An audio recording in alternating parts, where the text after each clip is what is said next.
Buenas noches, bienvenidos al segundo webinar de Biomateriales e Ingeniería de Tejidos, organizados por Biomtis y MBSUTEC. Bueno, mi nombre es María Fernanda Gutiérrez y soy parte de la directiva de Biomtis. Biomtis es una organización que se encarga de democratizar el conocimiento en las áreas de biomateriales e ingeniería de tejidos, y nuestros objetivos son brindar espacios para compartir conocimiento, como esos webinars y talleres abiertos a personas internas y externas a la Universidad UTEC, hacer divulgación científica de las aplicaciones de los biomateriales e ingeniería tisular en biomedicina y biotecnología, y por último, formar grupos de investigación específicos en las subáreas de biomateriales e ingeniería de tejidos y con ello fomentar el desarrollo de los proyectos. El día de hoy tenemos el placer de contar con la investigadora Karen González. Buenas noches. Hola, ¿qué tal? Gracias por la presentación. Gracias a todos los que los que están asistiendo el día de hoy. Algunos los conozco, son del curso. ¿Qué tal? ¿Cómo están? Y bueno, el día de hoy voy a compartirles acerca de mi trayectoria hasta el día de hoy.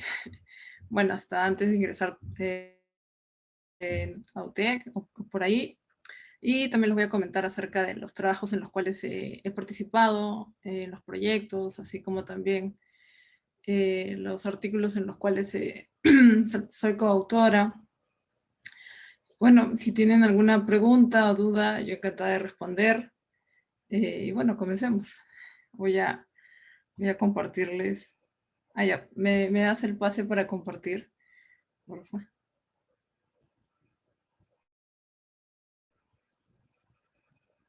Ahí está, gracias.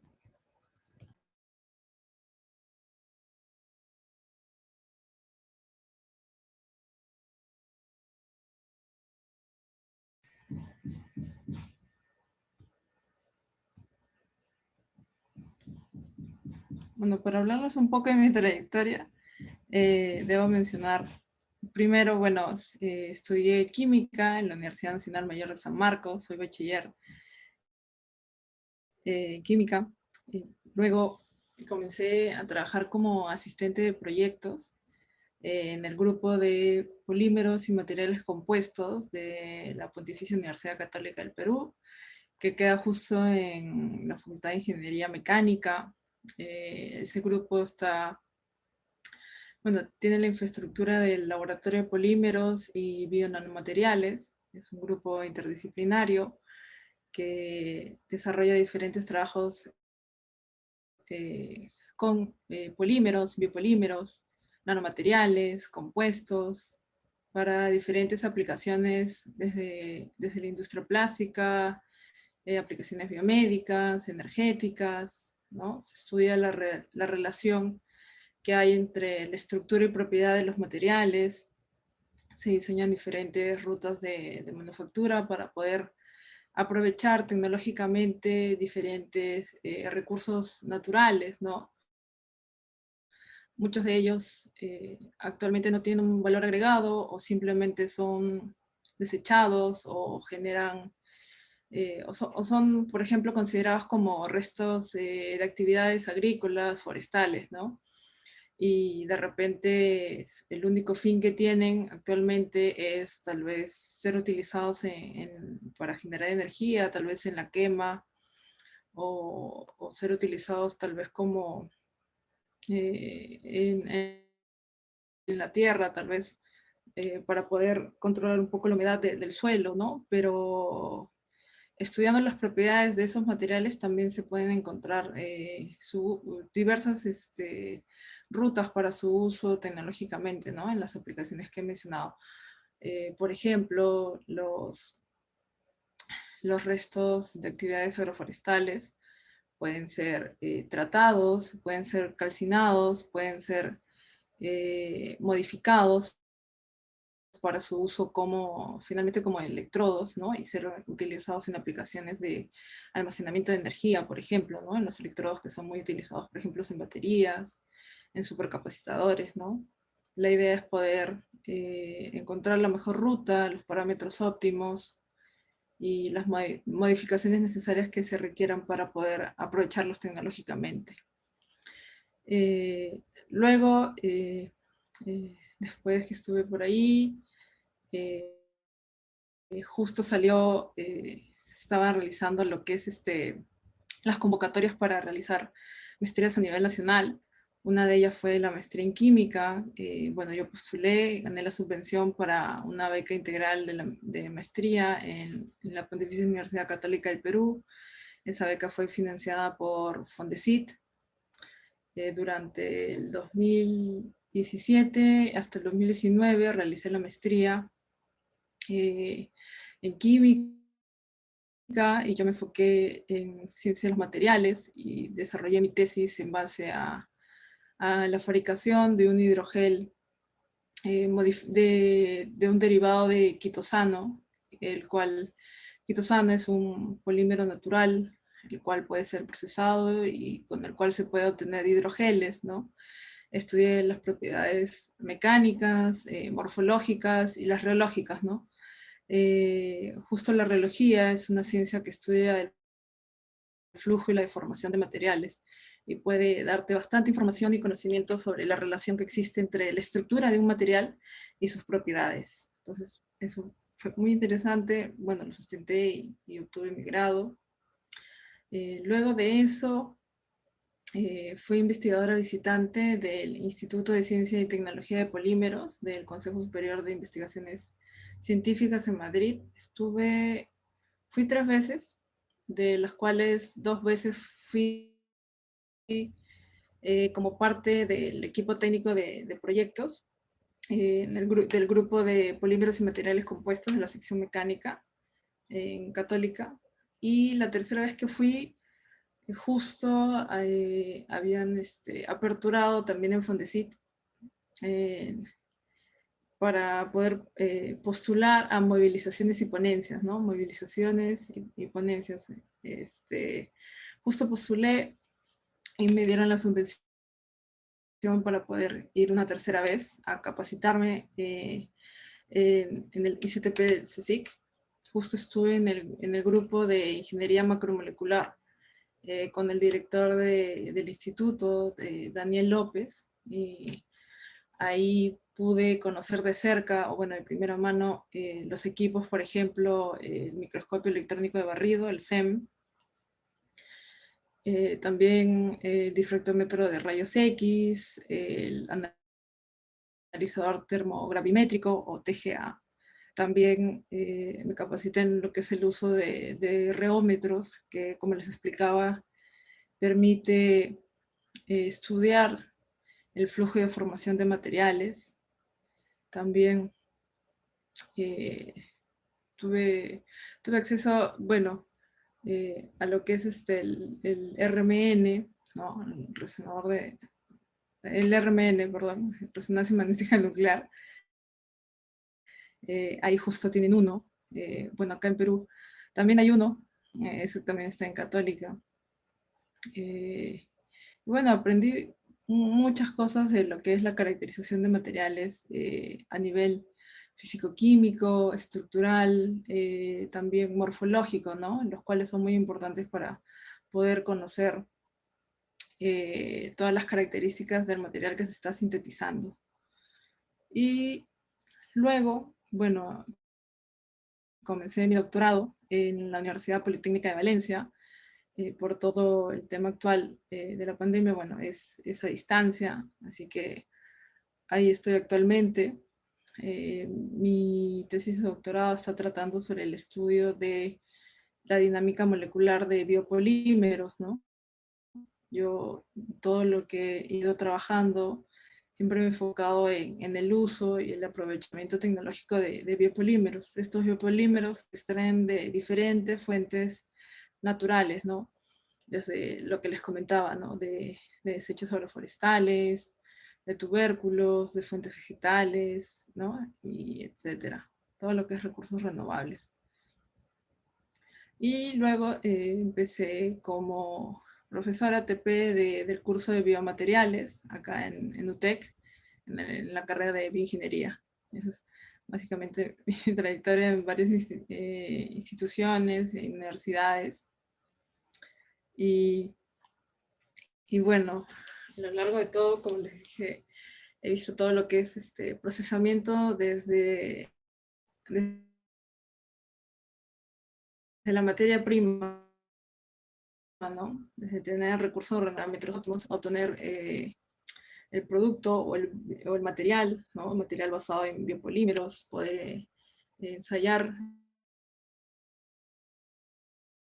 sus propiedades y ver cuáles son sus a comentarles algunos de los artículos en los cuales he participado. Bueno, he participado en 12 artículos, de los cuales se han publicado, por ejemplo, en Carbohydrate Polymers, Material Science and Engineering, Biological Macromolecules, Medical Device and Sensor, and Process Biochemistry. Y ahora voy a comentarles un poco de los estudios que se han publicado. Justo del año pasado. Como les comentaba, trabajo bastante con lo que es biopolímeros. Con los que he trabajado son carragenina, que justo es este artículo, carragenina, almidón, quitosana, o bueno, quitosano. O sea, quitosana es lo mismo, solo que a mi asesor en maestría, a él le gustaba llamar quitosana, pero lo común es quitosano, pero quitosana y quitosana. Estamos hablando del mismo biopolímero. Les mencioné almidón, carragenina, quitosano, y también justo ahora les he puesto un ejemplo que es de biopolímeros, pero estos son los exopolisacáridos, que se extraen, por ejemplo, les voy a explicar un poquito cómo es el método de obtención y cómo he trabajado con este tipo de cianobacterias. Y también he trabajado con celulosa bacteriana, con esos 5 tipos de biopolímeros principalmente he trabajado. Los he procesado ya sea para obtener sustratos en forma laminar o hidrogeles y también, bueno, nano y microgeles, ¿no? A diferentes escalas. Y para comentarles un poco de este estudio, se obtuvo, bueno, La carragenina, el biopolímero carragenina, se extrae de algas rojas en general, porque son las que tienen mayor contenido de carragenina. Entonces, precipitación. Bueno, primero se extraen a temperatura, es decir, que uno tiene el recurso natural inicial. En este caso es el alga, el cual es limpiada, separada de diferentes impurezas, y luego mediante un método de extracción por reflujo. De repente algunos no conocen o de repente han escuchado poco del reflujo. El reflujo te permite tener todo tu sistema compacto, literalmente, y permite que los vapores, ¿no?, de agua que van saliendo debido a la temperatura vayan volviendo, ¿no? En la parte inferior es donde se está aplicando la temperatura y hay un cambio de temperatura. Acá está caliente y en la parte superior está frío, de manera que los vapores choquen a la columna de reflujo y caigan. Y hay este movimiento. Este movimiento también ayuda a la extracción de la carragenina de las algas. Y una vez que se extrae la carragenina, entonces hay que recuperarla. Para recuperarla se utiliza un cambio de solvente. En este caso, para la carragenina, usualmente se emplea alcohol isopropílico. El alcohol isopropílico te ayuda a precipitarla, y al momento que tú la precipitas, o sea, estaba en solución, con el cambio de solvente precipita, forma, por así decirlo, esta sustancia sólida que queda flotando, entonces fácilmente tú la puedes recuperar, sacar, limpiar y purificar. Y luego ya puede estar lista para poder formar diferentes materiales, ¿no? Ya sea a escala nanométrica, como nanopartículas, o de repente microgeles, ¿no?, a escala micrométrica. También puedes utilizarla para procesar y obtener láminas, films. Estos films o láminas pueden ser utilizadas también, por ejemplo, como sustratos celulares. Así que esa es la gran ventaja que tienen los biopolímeros, ¿no? Que no son tóxicos y que pueden ser utilizados en diferentes usos biomédicos. Y bueno, volviendo al paper de acá, bueno, se obtuvo, como les dije, carragenina, y luego por el método de microemulsión, en el cual utilizas un surfactante, dos medios, ¿no?, tu medio dispersante, el disperso, para poder obtener los microgeles, ¿no? ¿Cuál es el efecto del surfactante sobre la carga del fármaco? En este caso, cargamos en rofloxacin, que es un antibiótico, y queríamos estudiar cuál es el efecto del contenido del surfactante. En este caso, el surfactante que utilizamos fue el Twin 80, ¿no? Y vimos que efectivamente a medida que se utilizaba una mayor cantidad de proporción del Twin, ¿no?, permitía la carga, ¿no?, de una mayor cantidad del medicamento. Y justo acá presento, esta es una imagen por AFM, por microscopía de fuerza atómica, en la cual pudimos ver efectivamente el tamaño y la forma de los microgeles que estábamos obteniendo. Muy aparte de la carragenina,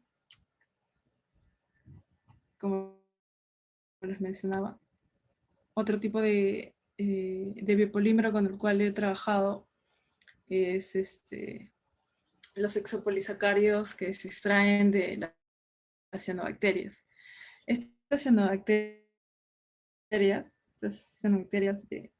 Nostocomunae, o más conocidas como Kuyuro, son cianobacterias que crecen en lagos altoandinos de las zonas de Cusco, Ancash, ¿no? ¿Qué es lo curioso con este tipo de algas? De cianobacterias, es que, bueno, cada bolita es una colonia. Está formado de un montón bueno, es una cianobacteria que que aparte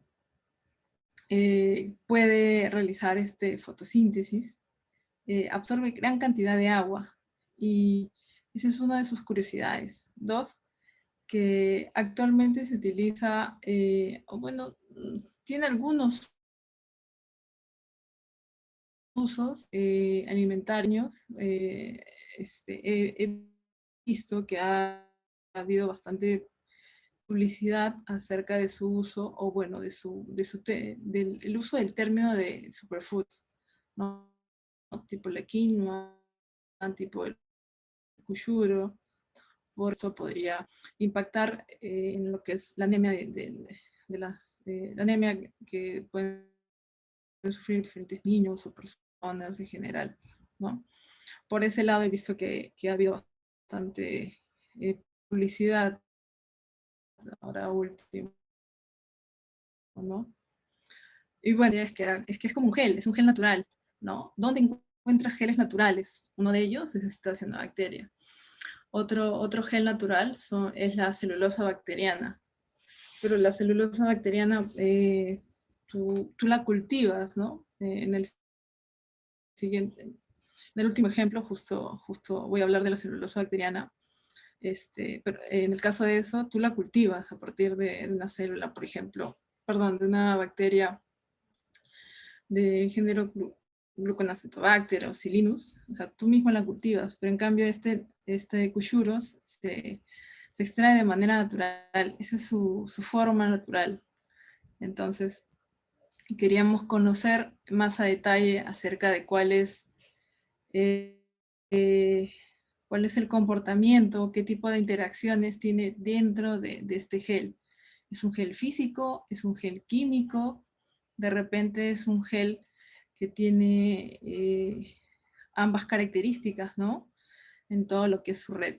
Entonces, para eso empleamos la técnica de relojía, y vimos que una vez que, el- que la tensión, que la fuerza, que la carga que se está aplicando a estos geles cesa, vimos que eh, el módulo, eh, el módulo elástico que presenta estos geles es reversible. Es decir, que ni bien cesas la presión, la carga que tú le estás aplicando al gel, el módulo, el parámetro que estás midiendo, regresa a sus mismos valores iniciales. Es decir, que esto nos da a entender que internamente tiene una estructura donde los enlaces que se iban rompiendo, formando otra vez, se van recuperando. Es decir, que tiene interacciones físicas, las cuales inicialmente se van a romper fácilmente ante la carga, reordenando internamente, pueden volver a formarse. Entonces eso nos da la idea que este gel natural tiene interacciones físicas. Y muy aparte de eso, también estudiamos estudiamos las densidades de entrecruzamiento que hay dentro de este hidrogel, y pudimos ver que también se comporta como un gel químico. Entonces descubrimos que esta cianobacteria en forma de gel, bueno, su forma es natural, tal como gel, tiene estos dos tipos de interacciones. O sea, es un gel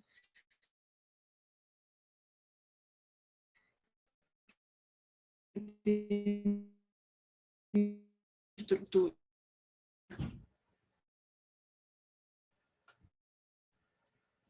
Y uno puede procesar este tipo de cianobacterias para obtener biopolímeros. En este caso, los biopolímeros de las cianobacterias se conocen como exopolisacáridos. Este tipo de exopolisacáridos son alrededor de 10 unidades que no necesariamente se repiten, que están entre diferentes monosacáridos y disacáridos, en los cuales uno puede extraer, y esos exopolisacáridos uno los puede procesar, ya sea para obtener, justo en el lado derecho les muestro, eh, films o láminas justamente estos films se hicieron los estudios y se vio que son sustratos potenciales para ser utilizados como soporte de células. Entonces es una de las ventajas de poder trabajar con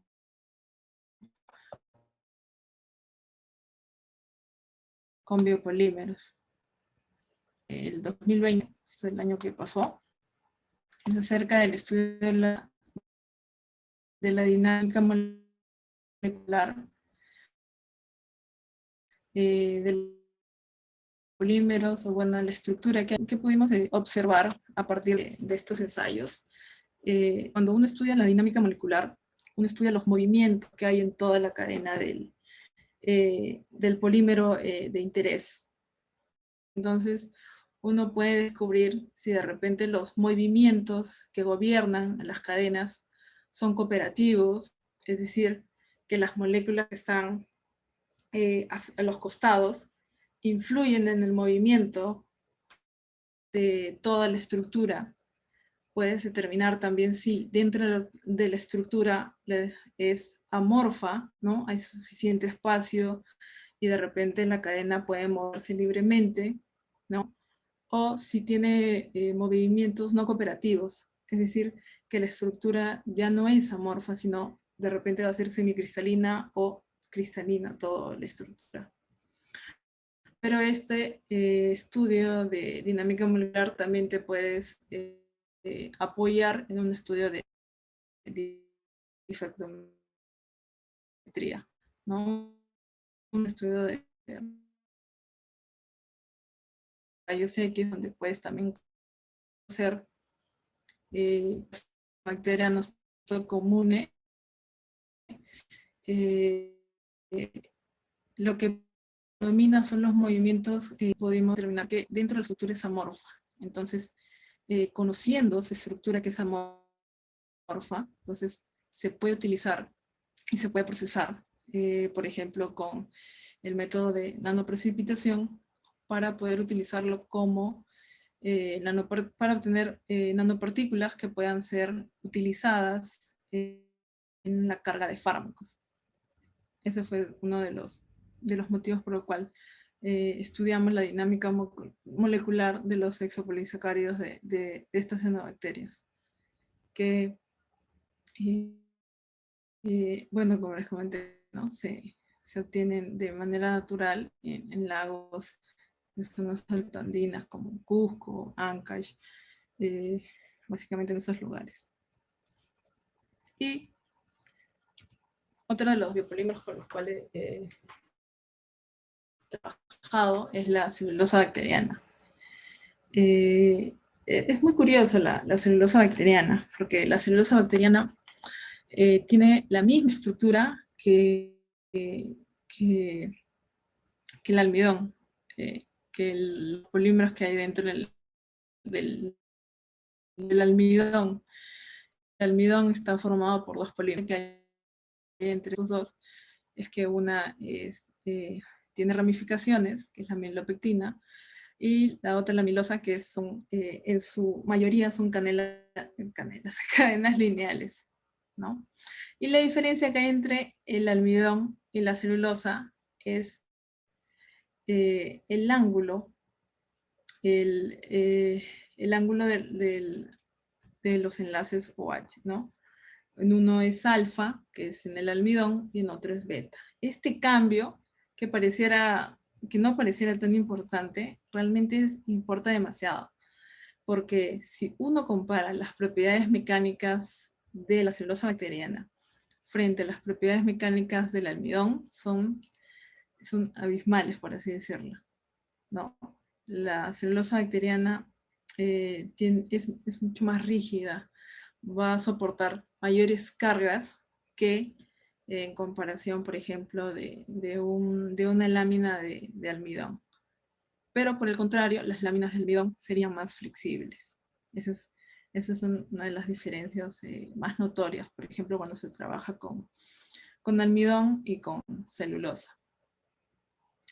Y bueno, en este estudio también estudiamos la dinámica molecular, pero también estudiamos el efecto de óxido de grafeno incorporado en la ruta de síntesis de la celulosa bacteriana. Y en ese entonces, la celulosa bacteriana la obteníamos mediante un cultivo estático. ¿Esto qué quiere decir? Que primero se arma el medio de cultivo, que está basado en sustrato de glucosa, proteínas, peptonas y las lerias. Y la curiosidad de la celulosa bacteriana es que crece en la parte superior del recipiente. Por ejemplo, si ese fuera el recipiente, la celulosa bacteriana crecería justo en este límite, como un gel recipiente. Es decir, que obtendrías una celulosa bacteriana literalmente con el diámetro de este recipiente. Y la altura va a depender de la cantidad de bacterias que hay y del sustrato. Las bacterias se alimentan del sustrato para poder formar este gel. La otra curiosidad es que el gel está hecho de fibras, de nanofibras, que tienen un diámetro aproximadamente de 100 nanómetros. Literalmente es toda una red de nanofibras y que forman esta celulosa bacteriana. Son nanofibrillas de celulosa bacteriana. Y cuando queríamos hacer este tipo de compuestos, nos dimos cuenta que cuando se esterilizaba todo el medio de cultivo, el óxido de grafeno pues caía literalmente, se quitaba y se mantenía en la zona superior. Tenemos que buscar alguna estrategia para modificar el medio de cultivo, pero que permita dos cosas: que se forme el compuesto de celulosa bacteriana con óxido de grafeno, pero que no afecte a que las bacterias puedan formar la celulosa bacteriana. O sea, no podíamos incluir cualquier estabilizante o dispersante, ¿no? que permita la suspensión del óxido de grafeno. Tenemos que buscar uno que sea compatible y que permita el crecimiento de la celulosa también. Entonces, ahí utilizamos carboximetilcelulosa. Este carboximetilcelulosa permite modular la viscosidad de tu solución. Entonces, cuando modulas la viscosidad, permites que el óxido de grafeno también pueda quedar en la zona superior y que cuando se vaya formando los geles de celulosa bacteriana aquí en la zona superior, también puedas atrapar el óxido de grafeno. Y es así como, por esta ruta que les menciono, obtuvimos los compuestos de celulosa bacteriana y óxido de grafeno.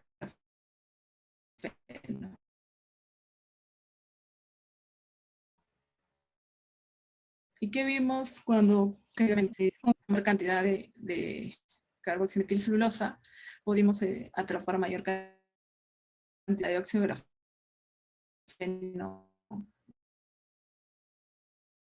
dentro de los geles de celulosa que les comento que en la zona superior? Cuando es en modo estático, porque también hay otros tipos de crecimiento por tomar forma del recipiente. Si no crece como tipos esferillas o tipos circulares, por así decirlo, ¿no? Y crecen en todo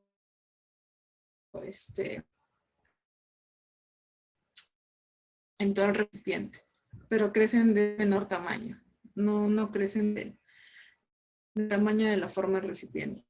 Ese es otro método de síntesis. También pudimos ver que la celulosa bacteriana, perdón, el carboximetilcelulosa afecta al diámetro de las fibras de la celulosa, pero que este diámetro que ha sido variado, no tenía tanta influencia en lo que es la conductividad de todo el material. Y muy aparte de celulosa bacteriana, también he trabajado con lo que es almidón, bastante con el almidón. Básicamente con fuentes naturales para obtener almidones nativos, es decir, almidones que han sido obtenidos de recursos naturales peruanos, en lo que es tubérculos, legumbres, ¿no? En general. Y a partir de los almidones he podido realizar diferentes rutas para poder eh, drug delivery, y también films, que son láminas, ¿no? Las cuales puedo modificar, por ejemplo, dopar con algún tipo de sal, para que estas puedan ser utilizadas como electrolitos biopoliméricos en aplicaciones de almacenamiento de energía, por ejemplo, en baterías, o también en aplicaciones para la conversión energética, que sería en celdas solares, ¿no? Y también, bueno, he realizado estudios sobre el estudio de las propiedades mecánicas de estos films, de almidones nativos,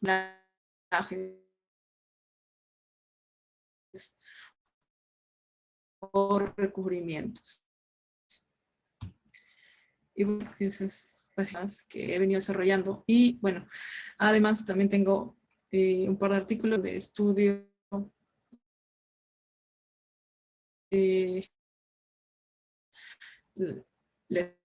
estudio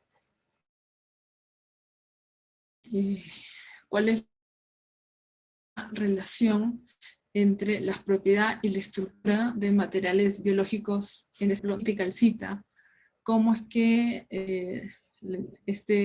estas sustancias alótropas pueden generar que las conchas tengan una gran tenacidad, ¿no? Absorben grandes cantidades de energía antes de su ruptura. Así como también he estudiado cuáles son las propiedades mecánicas de semillas duras, porque si bien estas semillas tienen eh, eh, en, su, mm, en su morfología, están formadas por lignina, entonces si todas las semillas estuvieran formadas por lignina, ¿cómo es que dos semillas pueden tener diferentes propiedades mecánicas? Esto se debe a su microestructura, que la lignina no está arreglada, por así decirlo, igual en dos semillas, o que también puede involucrar la cantidad de otros biopolímeros que pueden estar presentes en estas semillas, por ejemplo, la hemicelulosa y la misma celulosa, debido a que estos materiales son conocidos como materiales lignocelulósicos, es decir, que están compuestos por estos tres tipos de biopolímeros: lignina, celulosa y hemicelulosa. La relación que existe entre las propiedades de la estructura permite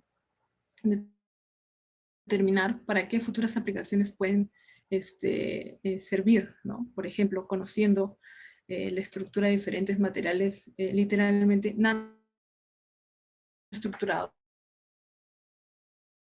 que quiere decir que tienen una estructura por ejemplo, que tengan una fuerte, buenas propiedades mecánicas, que impidan, por ejemplo, el paso de algún material de carga que pueda chocar, ¿no? Que resistan altas tensiones, altas en chalecos paramilitares, ocasión que requiera que resista el material a fuertes choques. Y bueno, ahora sí, ese es todos los, no todos, pero un, un comentario acerca de los diferentes materiales con los cuales he venido trabajando. No sé si alguien tiene alguna pregunta, alguna duda, alguna curiosidad de alguno de los biopolímeros que he mencionado o materiales. Un gusto les comento, les menciono cualquier cosa.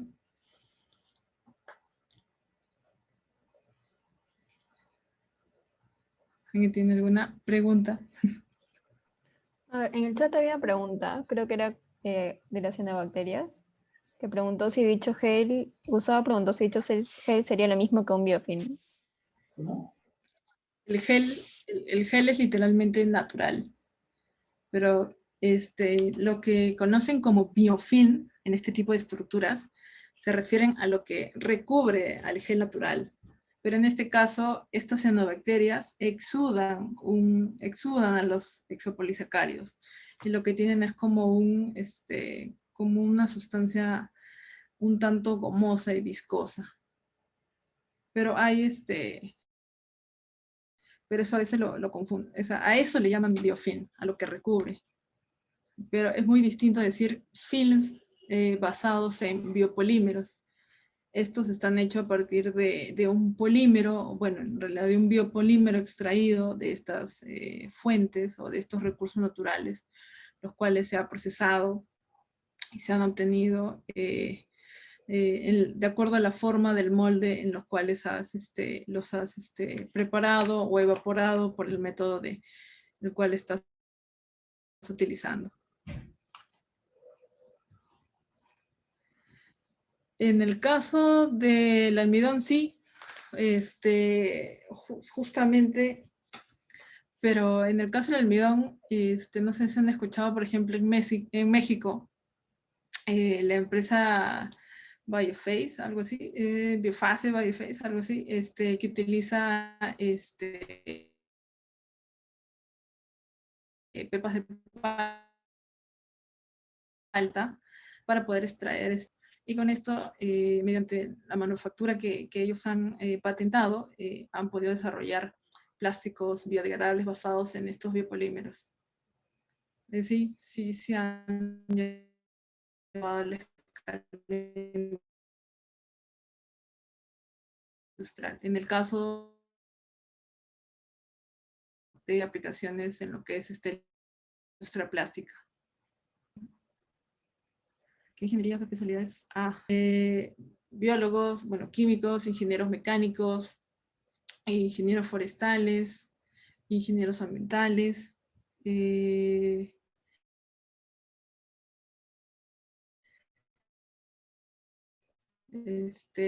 mecatrónicos, muy multidisciplinario todo lo que he visto. Sí, claro,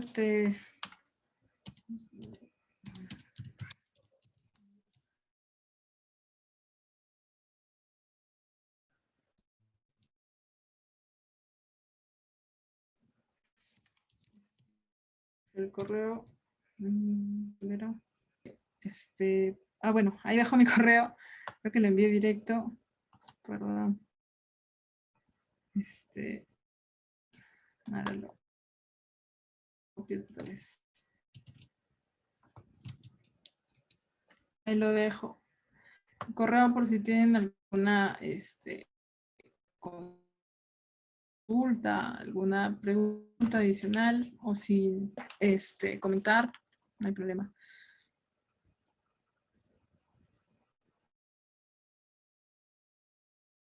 ¿Alguna curiosidad acerca de los biopolímeros?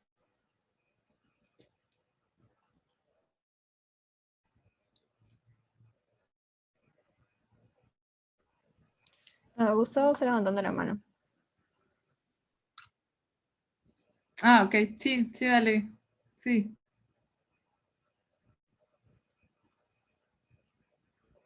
Sí, creo que Gustavo está levantando la mano, como dice.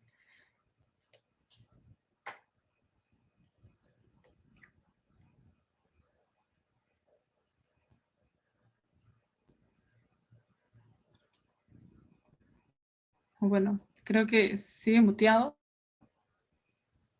Sí, sigue muteado.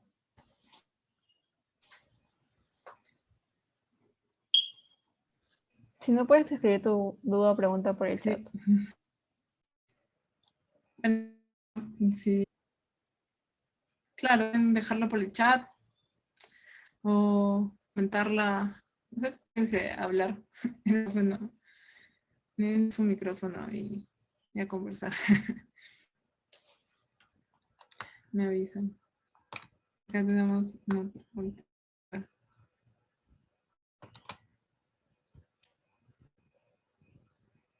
claro, o sea, en realidad los biopolímeros puedes traerlo de diferente, por ejemplo, lo que les comentaba, cianobacterias, como el Nosto comune, bacterias como las del género Gluconacetobacter, para tener celulosa bacteriana, tubérculos en general, legumbres, frutas en general, para obtener almidón, desechos, por ejemplo, de castaña, salvado de trigo, de caña de azúcar, para obtener también celulosa, lignina, hemicelulosa. En animales está lo del exoesqueleto de crustáceos para obtener quitina. Lo que se obtiene es quitina, y a partir de la quitina, por el método de desacetilación, se obtiene el quitosano o quitosana, ¿no? Y de ahí plantas en generales, también se pueden obtener celulosa, básicamente. En realidad de muchas fuentes naturales.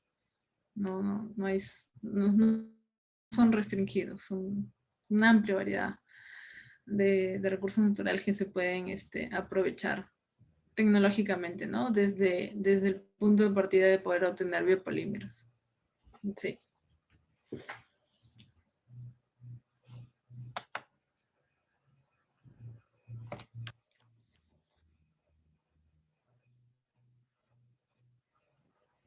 No sé si alguien más tiene alguna pregunta, duda.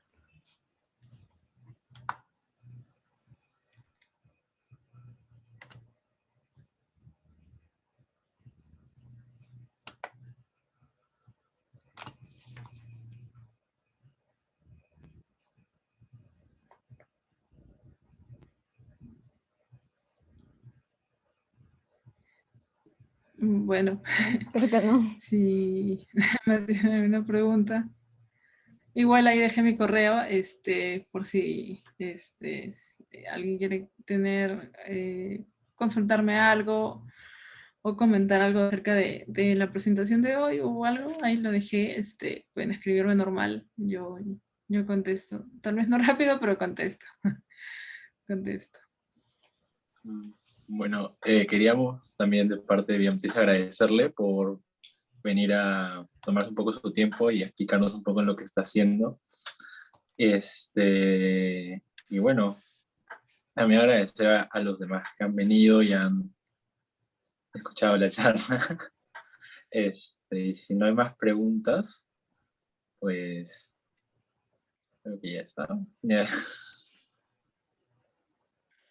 Sí, no hay más consultas. Sí, está bien. Igual dejé mi correo por si alguien tiene alguna consulta adicional.